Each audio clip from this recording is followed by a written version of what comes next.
Welcome to Elevation Nation with your hosts Sam Panich and Parker Yablon. Elevation Nation is a community focused on bringing together young adults who are elevating themselves and others every day. Each Thursday, we take 15 minutes to talk about what's going on in the real world and touch on all the great things that Elevation Nation is up to.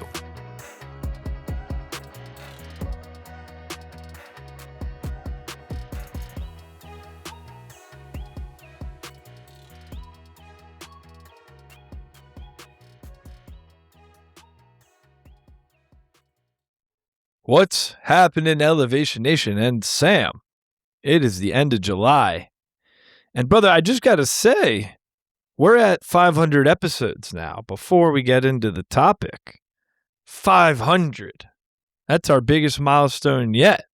So we need to celebrate, a little pat on our backs to start this episode off. What's going on, Sam? This is episode 500. This would be episode 500. I feel like we should have done something a little more special. Jeez. All right. We're just doing status quo.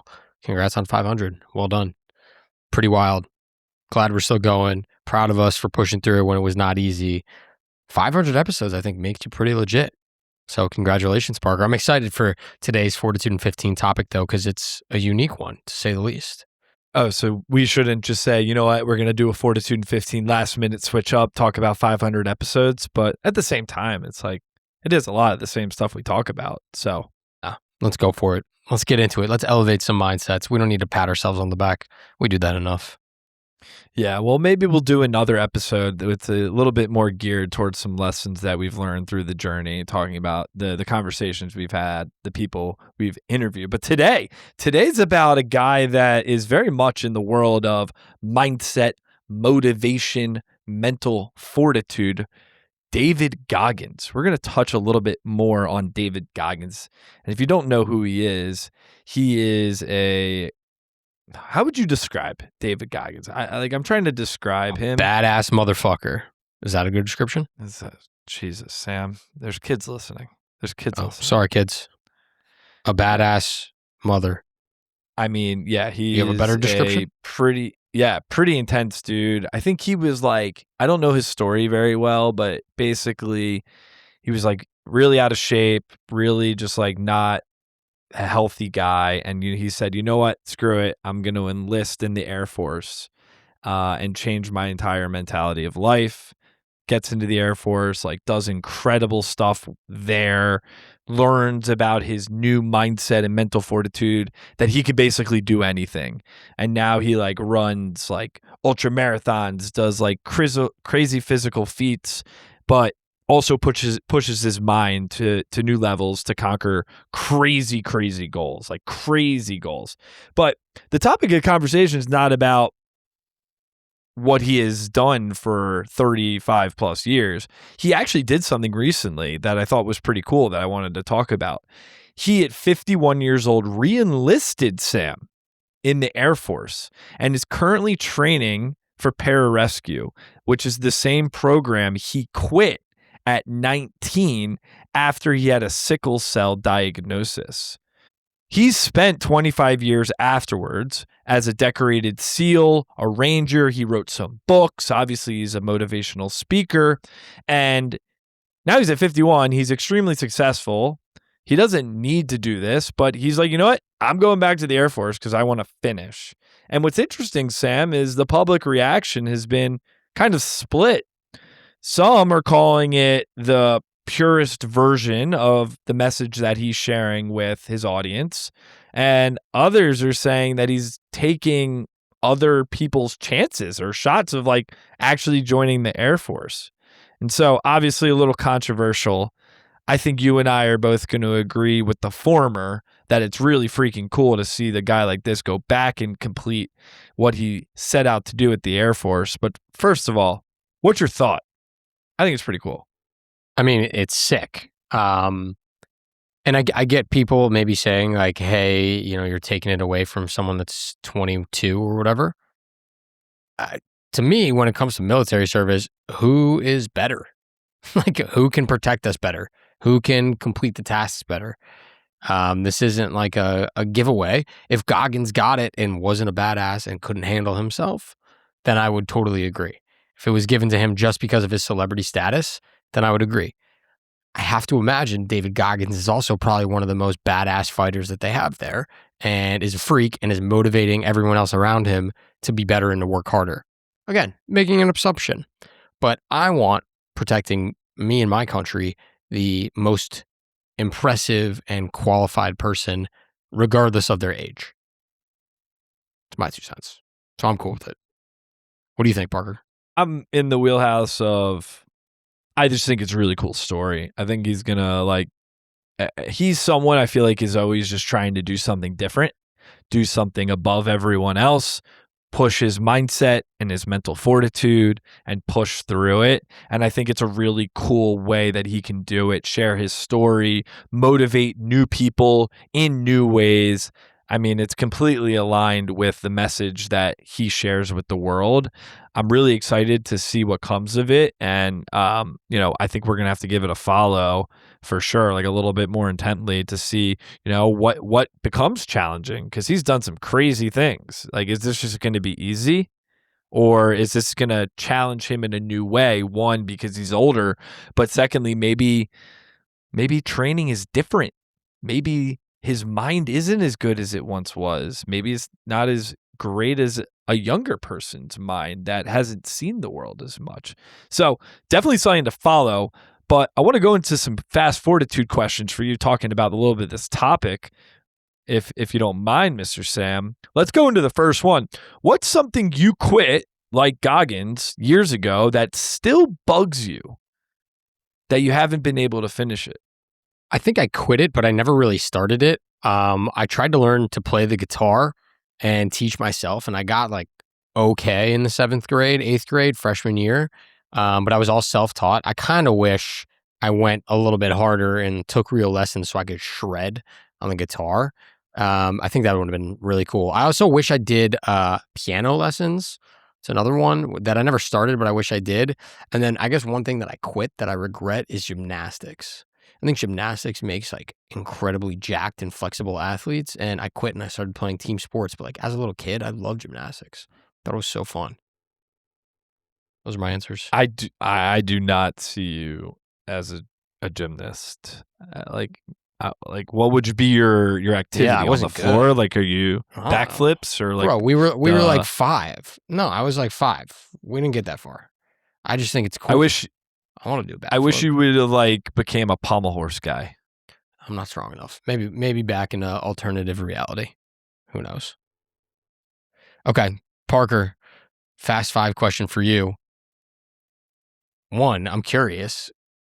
Did you quit anything that you wish you stuck with? And if you went back to finish it now, being 30, would you actually be able to, or is it too late? This is a question that might be a little bit different for me to answer, because I don't know if there's necessarily one big thing that still bugs me that I haven't gone back to it, that I never finished. However, you know me, I have a lot of ideas and things that I start that just never reach the finish line. I'm that king of ADHD procrastination where I'm so fixed on something. I love it. I'm like, oh my God, let's build it. Let's do it. Let's get it going. And then it doesn't finish, not because I don't enjoy doing it. It doesn't finish because there's something more exciting out there that I want to do. And so what happens is that goes to the wayside and I focus on the next thing, right? Thinking about it now. We're doing all this Elevation Nation social content. We're doing my own Parker content. We're doing the podcast. We're doing the speaking, right? But there's a part of me that's wait, I want to learn how to play basketball better or play golf better. And that goes to the wayside because I have other things that I want to do. I would love to get my swing better. I would love to be able to hit a golf ball with an iron again, something I haven't been able to do in 2 years. But there's other things that come. So maybe that's it, Sam. Maybe I quit at learning how to be a good golfer because my game right now consists of going up to the box, hitting with the driver. Right after that, I'm hitting with my hybrid. And the hybrid I'm hitting, if it's between 130 yards and 220 yards, it's hybrid. It's hybrid action. The irons only get pulled out for the little push and run, bump and run shot, Sam. So I got to get back to the old game. Yeah, that's not probably a good technique, but I mean, I shot a 93 the other day doing it. Okay, then I guess it's working decently. Maybe you're fine. I think you're good. You're better than me. All right, Parker, it's time for something fun. A little Mount Rushmore draft of people who stopped something and then went back to accomplish great things. We're going to do a top 3, I think, around Mount Rushmore. A tiny Mount Rushmore. You get first pick. I'll give it to you. We're going to try to go for some fun ones, but okay. I think my number one person who couldn't get the job done or didn't get the job done or didn't finish is Michael Jordan. I knew you were going to take that, but it's like Michael Jordan went out, won 3 championships, said, you know what, I'm going to retire. Then he comes back, and we all know what happens. He comes back, and he wins 3 more championships. Like, that's Mount Rushmore of this, for sure. That's my first. That was my 1-1. Okay. It's a great pick for someone who quit and came back. I'm going to go outside of the sports world because I think you won't pick this one. I'm going to go with Steve Jobs. Got ousted from Apple, kicked out during a board feud, and then went on to help start Next and Pixar. And then 12 years later, came back to Apple, built it even more into what it is today. Pretty badass. That's a pretty good comeback story right there. That's a great one. We talked about that one in our keynote one time, and then we're like, you know what? We have so many great stories. We have to leave that one out. All right, my next one is I'm going with one that is definitely not a well-known one, but they definitely know of this person and the place that they made their impact on the world. Brian May, the lead guitarist for Queen. He was getting his PhD in astrophysics in 1974 when the band started coming to life, and he put it off. Obviously, Queen became a world-renowned band, and after decades of being a rock star, he returned to college to complete his PhD in London in 2006 and updated his thesis on interstellar dust, earning his doctorate in 2007. I mean, come on, dude. That's freaking awesome. Rockstar turned interstellar mind. It was on my list. You took that one from me. That was a really good one. All right. We're going to talk now. I got a sports one. And I got someone that's pissed you off over the years, and that's where I'm going to throw it. Tom Brady. Retired.